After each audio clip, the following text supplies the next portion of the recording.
Grüß euch, der Feider ist da und schön, dass ihr wieder eingeschaltet habt zu Kochen mit Euder. Heute backen wir. Ich backe ja so gern. Meine Frau hat sich ein Quetschgendatschi gewünscht. Wie ihr merkt, habe ich ein leichtes Problem, dieses Wort sauber auszusprechen. Wenn ich mich ganz stark konzentriere, dann kann ich es euch sagen, und zwar sogar auf Hochdeutsch, einen Zwetschgenkuchen. Ein Quetschgendatschi heute. Und das Ganze läuft mal wieder unter dem Namen Bayerisch Kulinarisch und jetzt schauen wir, was wir dafür brauchen. Für unseren Quetschgendatschi benötigen wir Folgendes. Wir benötigen einmal für den Teig 350 Gramm Mehl, 60 Gramm Zucker, Vanillezucker bzw. Vanillemark, das könnt ihr euch aussuchen, das wäre ungefähr ein Messerspitzen, ist also nicht viel. Dazu kommen 180 Milliliter lauwarme Milch. Dann brauchen wir ein Ei, 30 Gramm Frischhefe, eine Prise Salz, 60 Gramm flüssige Butter, ich nehme dafür Margarine, ein Zitronenabrieb und natürlich Fett fürs Blech. Für den Belag benötigen wir ca. 1 Kilo Quetschgen. Ja, ich habe knapp 900 Gramm, muss einfach reicher, weil mehr habe ich nicht. Und ein Zimt, um das Ganze zu bestäuben. Für die Streusel, die nachher drauf kommen, benötigen wir 300 Gramm Mehl, 280 Gramm Zucker, ein Esslöffel Vanillezucker, da werden wir ein Backel nehmen, das reicht insgesamt, ein Zimt und wir benötigen 200 Gramm Butter in Stückeln, aber die sollte kalt sein, dementsprechend stelle ich die jetzt sofort wieder zurück in den Kühlschrank.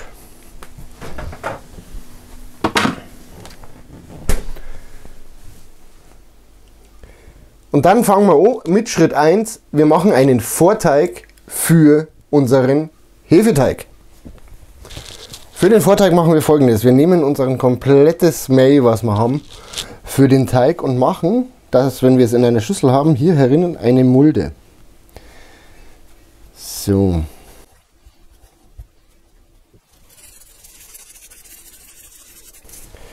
In diese Mulde packen wir nun unsere 60 Gramm Zucker.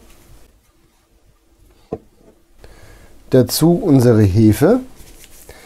Es sollten insgesamt 30 Gramm sein. Ich bin jetzt so frei und nehme die kompletten 42 Gramm. Ich muss mich dafür nochmal entschuldigen. Das letzte Mal habe ich gesagt, es sind 50 Gramm drin. Scheinbar ist das in jeder Packung unterschiedlich. Es steht aber hier tatsächlich drauf 42 Gramm. Die bröseln wir jetzt da dazu.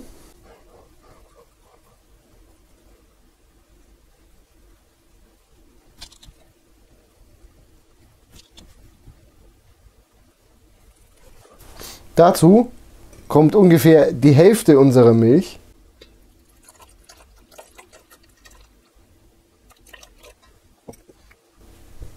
Und jetzt wird das Ganze verrührt. Und zwar nicht das komplette Mehl, sondern nur der Bereich hier innen wird miteinander verrührt.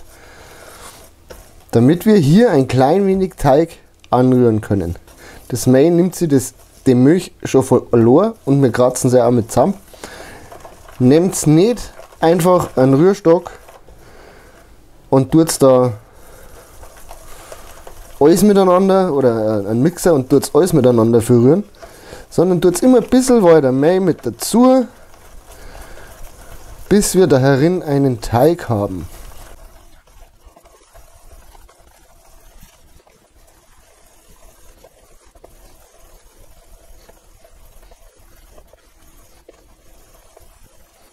So. Ich habe das jetzt so weit verrührt, dass mir da schon Blasen wirft. Das Ganze decken wir jetzt ab, lassen es 15 Minuten an der Seite stehen. Währenddessen können wir uns um die Quetschgen kümmern. Und nachher werden wir das alles erst miteinander verrühren. Da kommt dann auch noch der Rest dazu. Das muss also kein Teig sein, es darf auch noch ein bisschen flüssig sein. Hauptsache der geht jetzt 15 Minuten.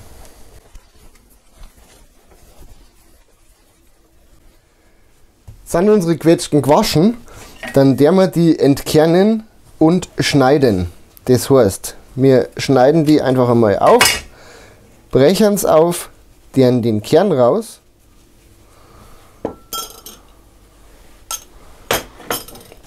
schneiden weiter, nicht ganz durch, nur dass sie so aufklappen. Und das Ganze machen wir hier nochmal. Hoppala, das war zu tief. Und hier auch nochmal, sodass wir die danach so aufklappen können. Macht es uns dann später beim Belegen leichter. Passiert euch das? Ah, nicht schlimm, können wir immer noch hernehmen.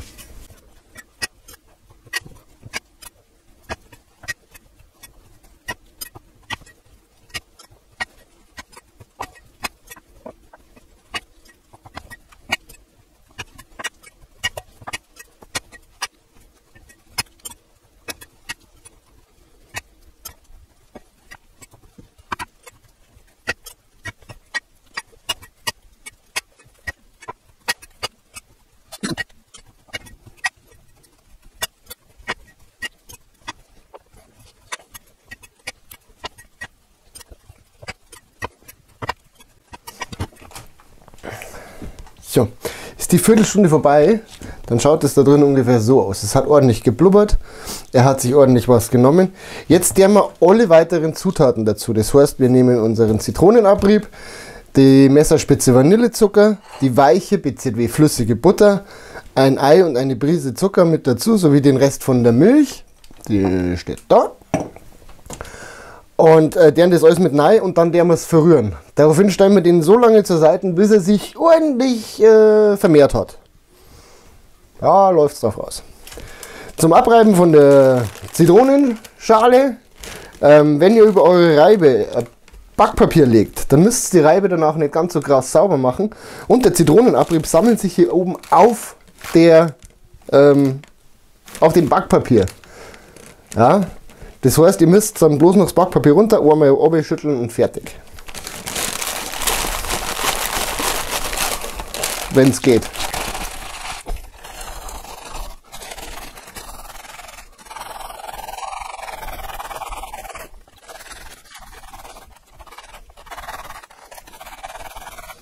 So. Und wenn wir jetzt das Backpapier hier runternehmen, dann haben wir hier auf dem Backpapier den kompletten Zitronenabrieb, können den hier einfach dahin tun, wo er hin soll.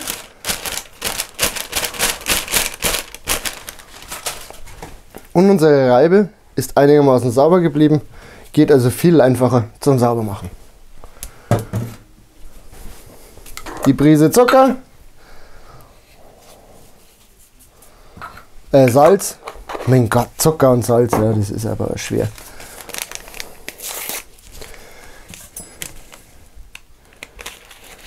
Die Messerspitze Vanillezucker.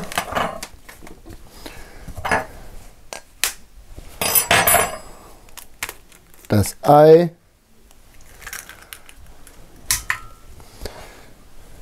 Die weiche, fast flüssige Butter. Die Milch.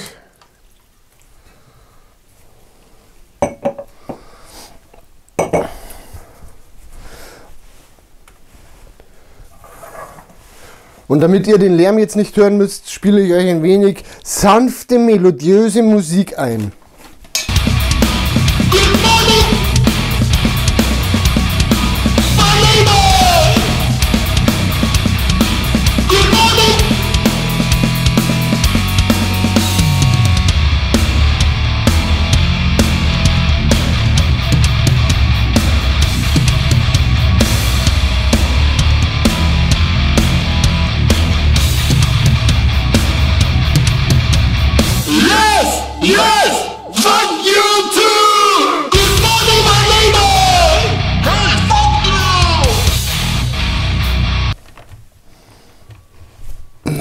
Backen ist widerlich.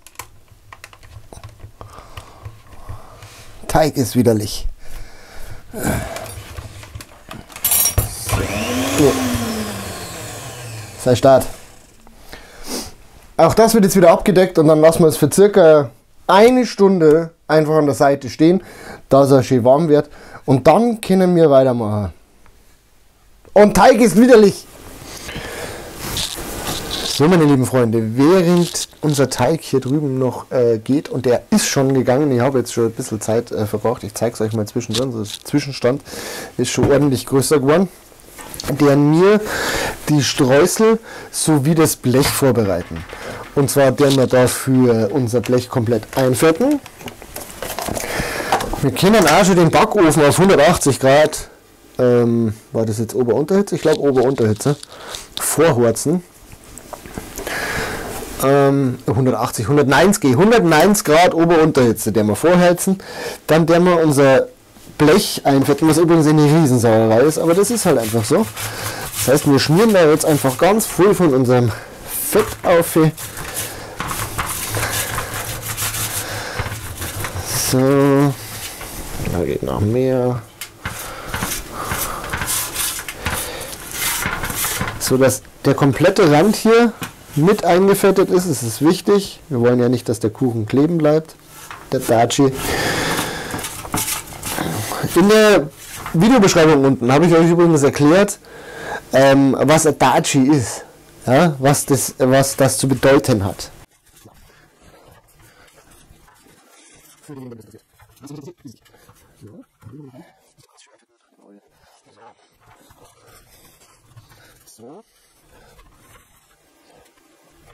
Ich habe keine Ahnung, was das ist.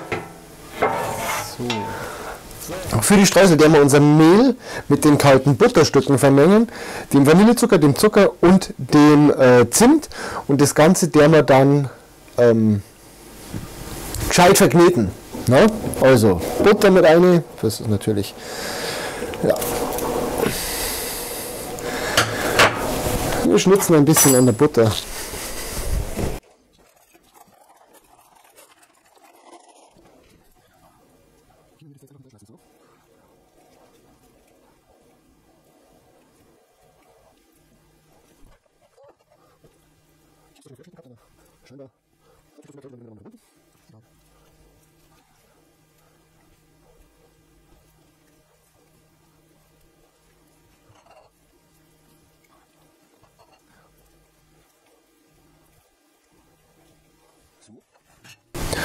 Dazu der Esslöffel Vanillezucker, die paar Gramm normalen Zucker und Zimt. Nicht zu viel, Hauptsache man kann ihn dann auch schmecken, und jetzt wird das Ganze einfach verknetet.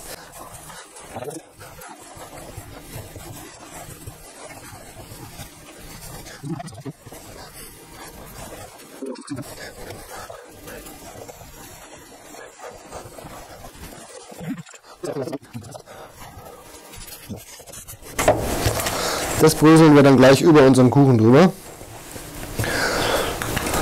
So, dann können wir das erste Mal zur Seite stellen. Und nein, ich bin nicht kindisch. So. Als nächstes stellen wir unseren Teig daher, der wirklich schön gegangen ist. Oh, ich hasse klebrigen Teig. Teig ist widerlich.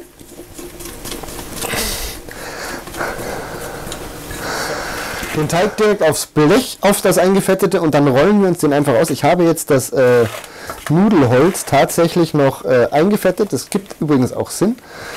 Ne? Ihr werdet, wenn ihr den Teig zusammenrührt, feststellen, dass das echt wenig ist. Aber wenn der dann gegangen ist, und jetzt klebt da schon der Drecksack, mehr.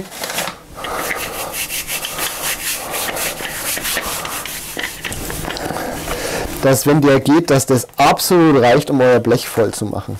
Ja? Also dann müsst ihr euch keine Gedanken machen, dass das vielleicht zu wenig sein könnte oder so. So, das rollen wir so schön aus, dass wir auch den Rand ein bisschen mit bedecken.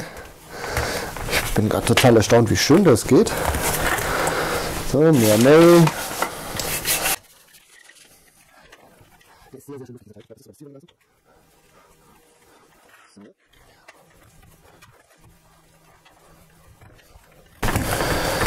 Wenn meine Oma das noch erleben könnte, dass ich hier einen Quetschgen-Daci mache. Ich sag's euch, die darf sich freuen wie ein Schnitzel. Weil ich das Zeug zweimal gegessen habe, aber selber machen war eigentlich nie eine Option. Und hätte sich meine Frau das jetzt nicht gewünscht, glaube ich, da ich es bis heute nicht mache. So, haben wir den Teig dann komplett ausgerollt. Dann geht es ans Belegen. Das ist relativ einfach. Wir nehmen unsere Zwetschgen, die wir ja vorher so schön aufgeschnitten haben, die ja teilweise noch so zusammenhängen, und legen uns die dann immer so schön daher. Die erste Reihe, es geht halt einfach schneller, wenn es nicht ganz durchschneidet. Das ist das ganze Geheimnis, warum wir das machen. Ja, legen die dann da so her. Hinten raus, glaube ich, ist sogar ein Dreier besser oder ein Zweier. Da ist ein Dreier. Jetzt ist es ein Zweier und dann den noch. Und dann fächern wir den da so drüber. Die dürfen ruhig aufeinander liegen ein bisschen. Und jetzt hoffen wir, dass wir genug Quetschgen haben, dass ich das Blech voll kriege.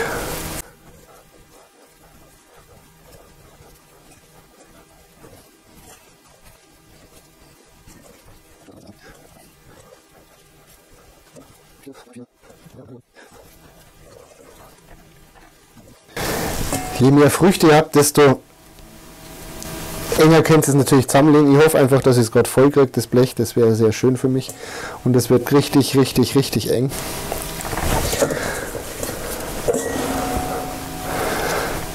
Es wird sogar zu eng, glaube ich. Wenn nicht, dann haben wir halt ein Eck nur mit Teig. So, haben wir auch. Es reicht nicht ganz. Also du hast mehr Früchte her als ich. Abgesehen von dem Eck. Schaut ja soweit aus. So, jetzt werden wir das Ganze noch mit den Streuseln bedecken. Das heißt, wir nehmen den Teig, den wir gerade gemacht haben, diesen Streuselteig, und werden den einfach da so drüber bröseln.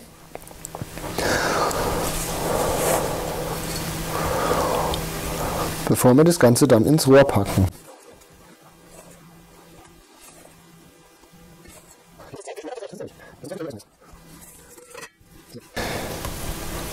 Das Ganze ist bestreuselt. Es ist eine Riesensauerei in der Küche, wie halt Backen eigentlich immer eine Riesensauerei ist. So, da. Das Ganze wird jetzt noch mit etwas Zimt bestäubt. Das heißt, den tue ich mal vorher in die Hand und dann tue ich den da so drüber. Ja. Zimt ist nämlich relativ scharf.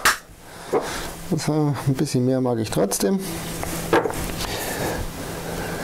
Und tut mir den Gefallen, macht es nicht, jetzt nicht einen ganzen Löffel voll Zimt essen. Bescheuerte Idee. So, da kennt's gleich, keine Ahnung. Euch ein Wodka direkt in die Vene spritzen. Auch keine Aufforderung. Ja, so, das Ganze packen wir jetzt, so wie es ist, mit meinem leeren Eck, das ärgert mich gerade ein bisschen, aber okay, für ca. 35 bis 40 Minuten ins Rohr. Und danach schauen wir, wie er ausschaut. Und dann probieren wir ihn. So sehr ich Backen hasse, freue ich mich tatsächlich drauf.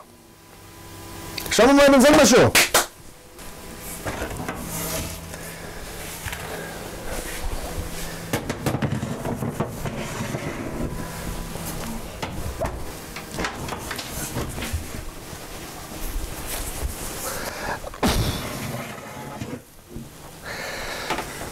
Ja, meine Freunde, das war mein Rezept für den Quetschgendatschi. Es ist mein allererster Quetschgendatschi und jetzt muss man natürlich noch probieren.